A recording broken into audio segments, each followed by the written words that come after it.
topic for today's session is going to be business leadership.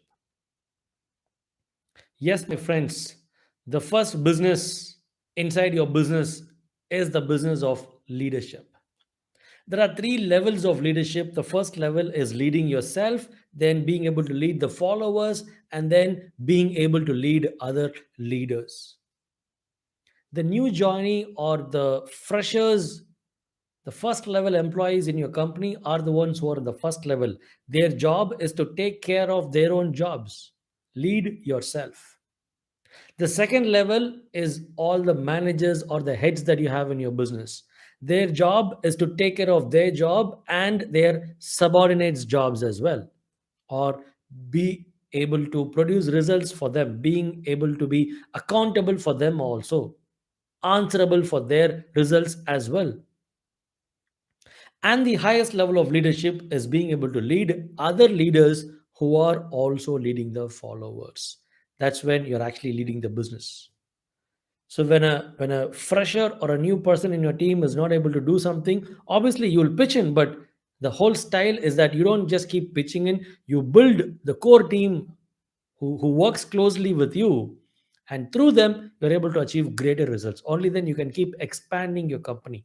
I'm going to be sharing about 8 principles of business leadership, 8 things you need to do for business leadership, and let's dive in. The first one is add versus multiply. When you're directly in contact with, see, sometimes in a small company that happens, but it cannot be the same case forever, right? When you're directly in touch with every single employee, you're trying to give them work, you're following up on them, you're micromanaging, you will add results, that's for sure, but you will only add results. But if you have a core team and if you have strong leaders who works with you, and those leaders can build more leaders, they can train more people, they can recruit more people, they can delegate the task to others, and they can give you all the wow factors and all the wow effects that you need in your business. That's when you're multiplying results. I call it the synergy effect. 4 plus 4 equals 8. What is synergy effect? 4 into 4 equals 16. You can achieve that kind of a horsepower kind of a synergy effect when you have right kind of leaders in your company. Don't add results, start multiplying them. Number one rule. The second principle is RPRM. As business owners, you should be able to receive pressure and release motivation. Yeah, there are several factors, several stressors that will stress us.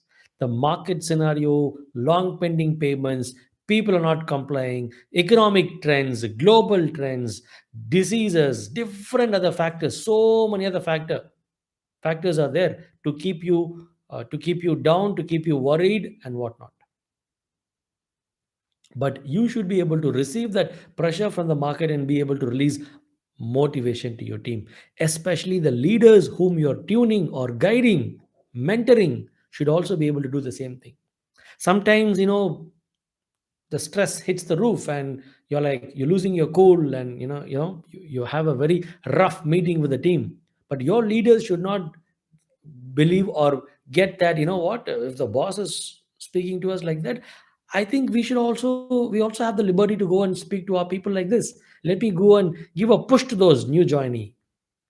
No, no, no, no, you have to follow this, and you should also teach your team to get the pressure from the market but only release motivation to the team. We're all like pressure cookers. Sometimes the pressure cooker just needs to go and release the pressure, that's it. And if you're only releasing the pressure inside the team, then there is no cooking happening, only pressure happening. There is no results happening, only chaos happening in the team. RPRM. And the third principle is a fantastic principle. There are two ingredients that are needed in your company for every single employee to work wholeheartedly. And those two ingredients are belongingness and social status. Belongingness is basically feeling loved, feeling that I belong to this company. This is my company, my family, my extended home, my extended family. I belong here. When there is no sense of belonging, there is so much of absenteeism. There is basically no belonging. That's it. Imagine there's a friend's close friend's birthday party or wedding that's happening, and you're not able to show up for the wedding, and you're sending somebody on your behalf. What would you do?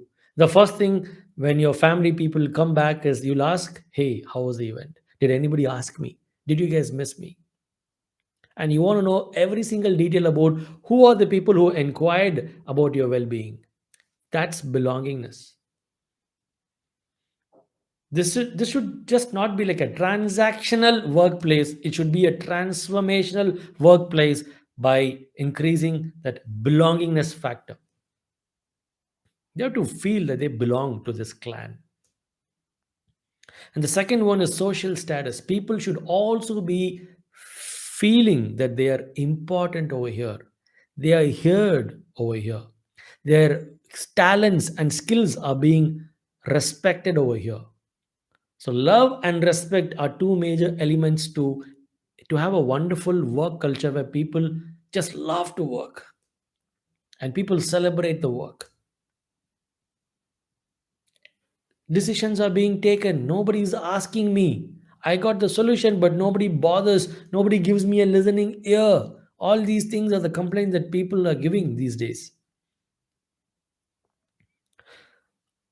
Is everybody in your team feeling that they are important on the team and their talents are being respected, celebrated, appreciated? See, sometimes we get to this thing, concept or talk of, I don't want the employees to think the company is running because of them. That's too much. See, I understand some people come and tell me that. But you don't have to let them believe that the company is only running because of them. But definitely, you should let them know the company is running also because of them, because they matter here. What they bring to the table matters. It's not like they don't do nothing into the company and you're paying them. They bring amazing transformational change, and acknowledge that fact. Don't tell them that if you're gone, the whole company is gone, but tell them once you're gone, it's like the one hand is gone. It's like we lose a big integral part of the company. The role that you play in the company, it matters. It has speciality to it. So let people feel belonged and respected. Social status and belongingness. Just find out whether everybody in your team is actually feeling these two things. Only then it'll be like a wonderful, wonderful leadership, culture driven work environment. So, the fourth thing, leadership principle for business leadership is to coach.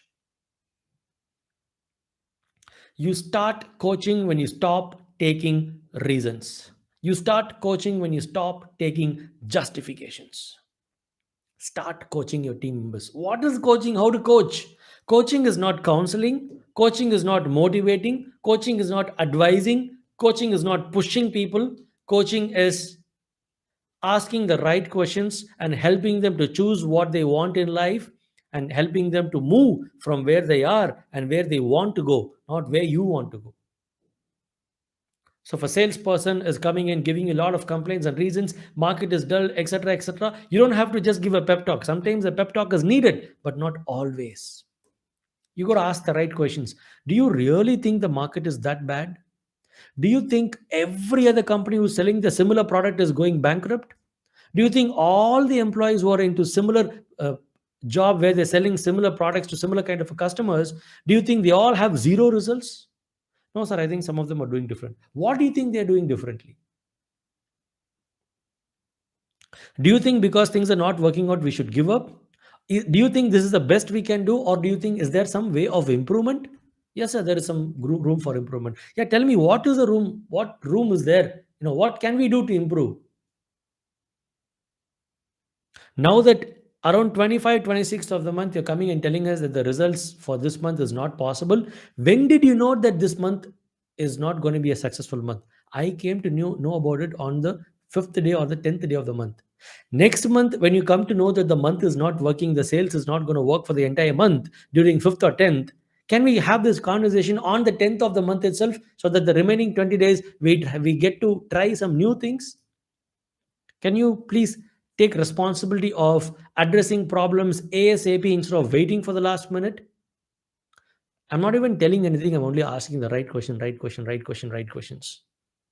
The power of questioning is, and again, I'm not saying you have to keep throwing a lot of questions. The idea is you're just helping them to take that decision. I'll give a simple example of what a coaching coach does. Yes, let's say somebody in your office is smoking and you want to do some advice for them, and you're not trying to do counseling. The idea is not to somehow make them quit smoking, but the idea is to shoot powerful questions at them. Hey, you know what? Mind if I ask a couple of questions? I can see you with a cigarette in hand. Okay, that's fine.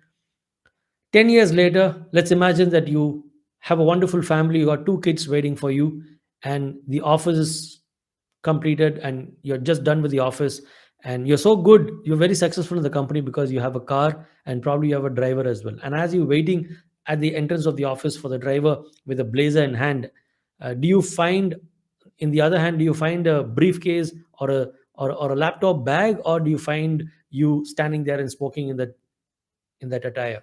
No, no, I don't see myself smoking. I think I'll be there in blazer. I'll be having that laptop bag.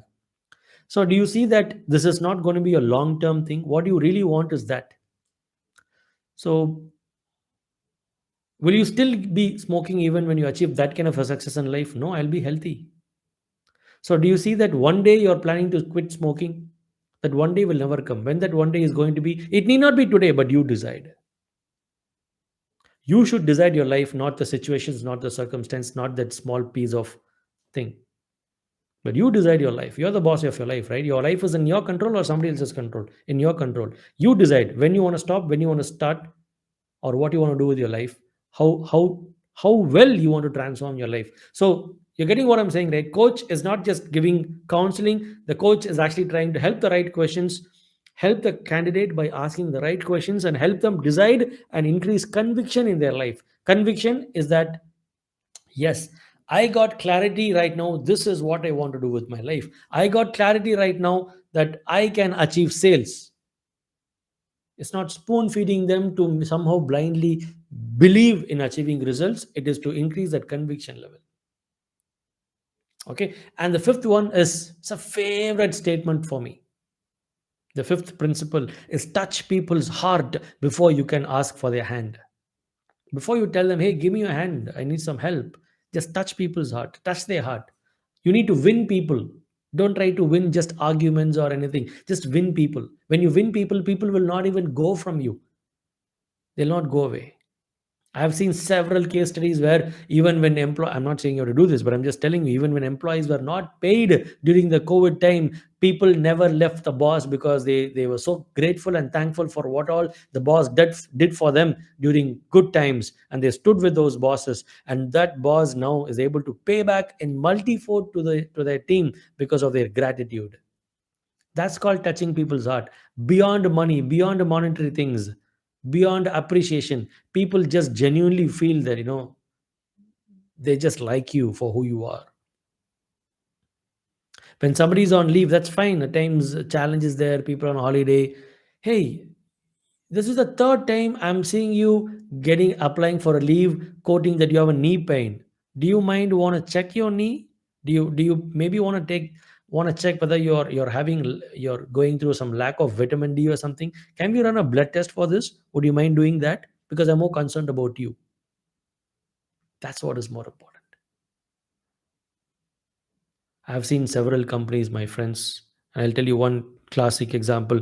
One person just was riding in a bike, and he just fell down. He was not wearing a helmet, got hit on the wrong area, and that hit kind of disturbs his ability to move well now. So he's not able to walk properly. He's only limping, and the company still has not fired him. The company has still retained him. He is still getting that kind of a promotion that he's supposed to get, and he's also coping up with working with little bit of a movement, not full movement, but still being able to give the best to the company.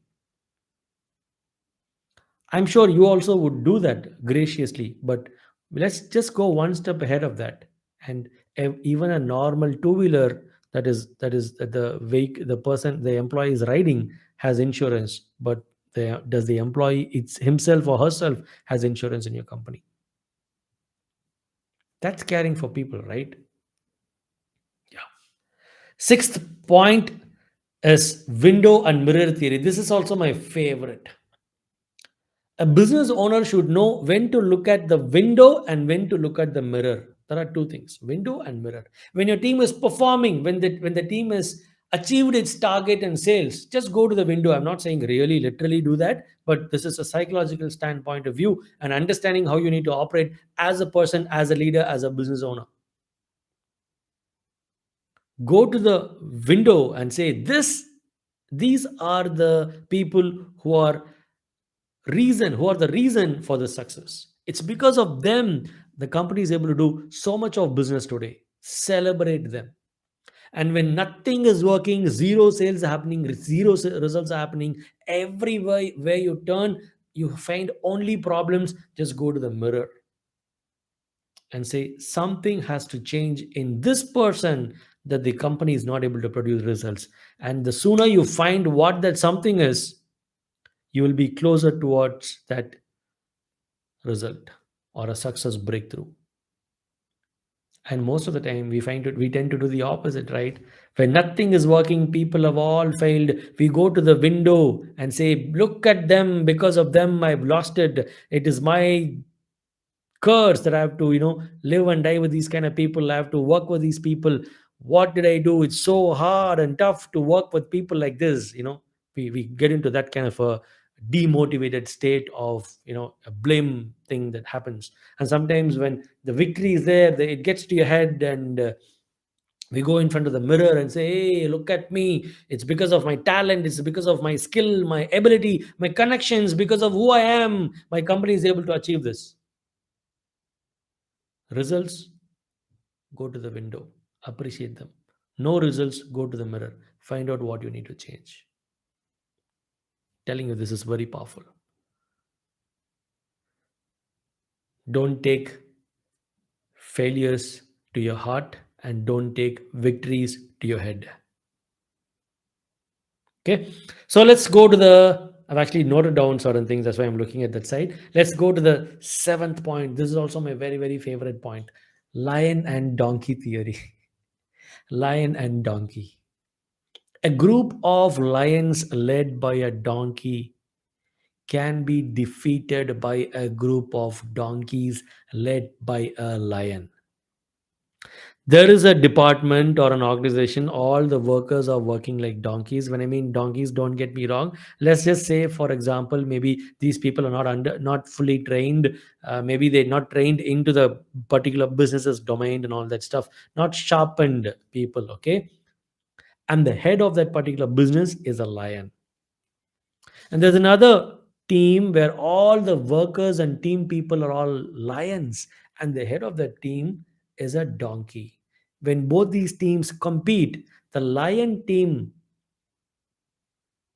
will win? No, the donkey team will win. Why? Because the team leader is lion. It doesn't matter whether you have lions on your team or donkeys on your team. What matters is, who are you in the game? Sometimes when I do corporate consulting, when people come and tell me all these reasons, I tell them, you know what, we all know that you have ups and downs, you have lions and donkeys in your team, but only thing that we are concerned of right now is whether we are having this conversation with a lion in the game. If you're good leader, you can produce results with whoever you have. Trust me, can. You go to Harvard, you go to Stanford, go to any university, go to Oxford, any great company. You think Apple is the best company, you think Google is the best company, go to any best company. Even there, the HR could tell you, the professor could tell you, oh my God, these two people, I don't know how I took them inside the class. Oh my God, these two people or four people, I don't know how they got inside this company. I'm still finding a way to get them to perform. Yes, every team. There is no perfect team in the whole wide world. There is no perfect family in the whole wide world. Yet, those teams are successful, those companies are successful, those institutions are successful because people who are out there on the front line are leaders who act as lions. If you act as lion, I'm telling you that effect will be passed, that current will be passed. It's like magnet. Even when you take a normal screw and attach it to a magnet, that the magnetic charge is actually sent to that screw also. That screw can actually attract other screws because it has a magnetic effect. You got to be that magnet in your company. Business leadership, that's how serious this is. And last point, eighth point is there are two tools you need for any meeting. If you want your company to be on fire, you need two tools. And what are those two tools? Quite funnily, fuel and matchstick. Your job as a leader is to not physically but psychologically, at an emotional level, set people on fire. For that, you got to be on fire so that whoever comes in contact with you, they are also on fire. Set people on fire. It doesn't mean always keep saying, yeah, yeah, yeah, yeah, we can. It's not like that. Okay, it's being able to challenge the status quo. It is being able to challenge the beliefs and disbeliefs, being able to get people to believe in the bigger vision and dream of the company. It's about leaving people empowered. People come to you for complaints. You can go to people for complaints. But once that conversation is completed, people should walk out of that conversation fully empowered. Are you empowering people? And just one last bonus point is that lead people towards a vision. That's why in GFI, the first module that you do is vision building and vision casting. Because people do not just work for a leader, people work for that particular vision. Dubai, Dubai, Dubai, Dubai. Everybody talks about Dubai. There's always a hype. You think simply this thing came? No. People love. If you're in Dubai, you'll love Dubai. And if you're residing in Dubai, you'll still love Dubai. Even if you're a visitor in Dubai, you'll still love Dubai. You know why? It's not just, there's something very special about that place. The other name that I give to Dubai is the city of dreams, is the land of dreams, the country of dreams, or in other words, the place, the country of vision. You know why? It's because of Dubai has a visionary leader. People just didn't, everyone likes and celebrates the king over there, okay? And what is the reason? It's because of the vision that the king stands for. Man, what a vision! What a man! The man with a vision. So people will not just work for you in your company. People would love to partner with you, collaborate with you, would love to work for you, work with you for that particular vision. The vision is big, everybody will surrender. So we want you to be a visionary leader. And out of all these 8 points, which point was very, very effective for you, eye opening for you, which point really touched you? Let me know in the comment section. I'd love to read them as well.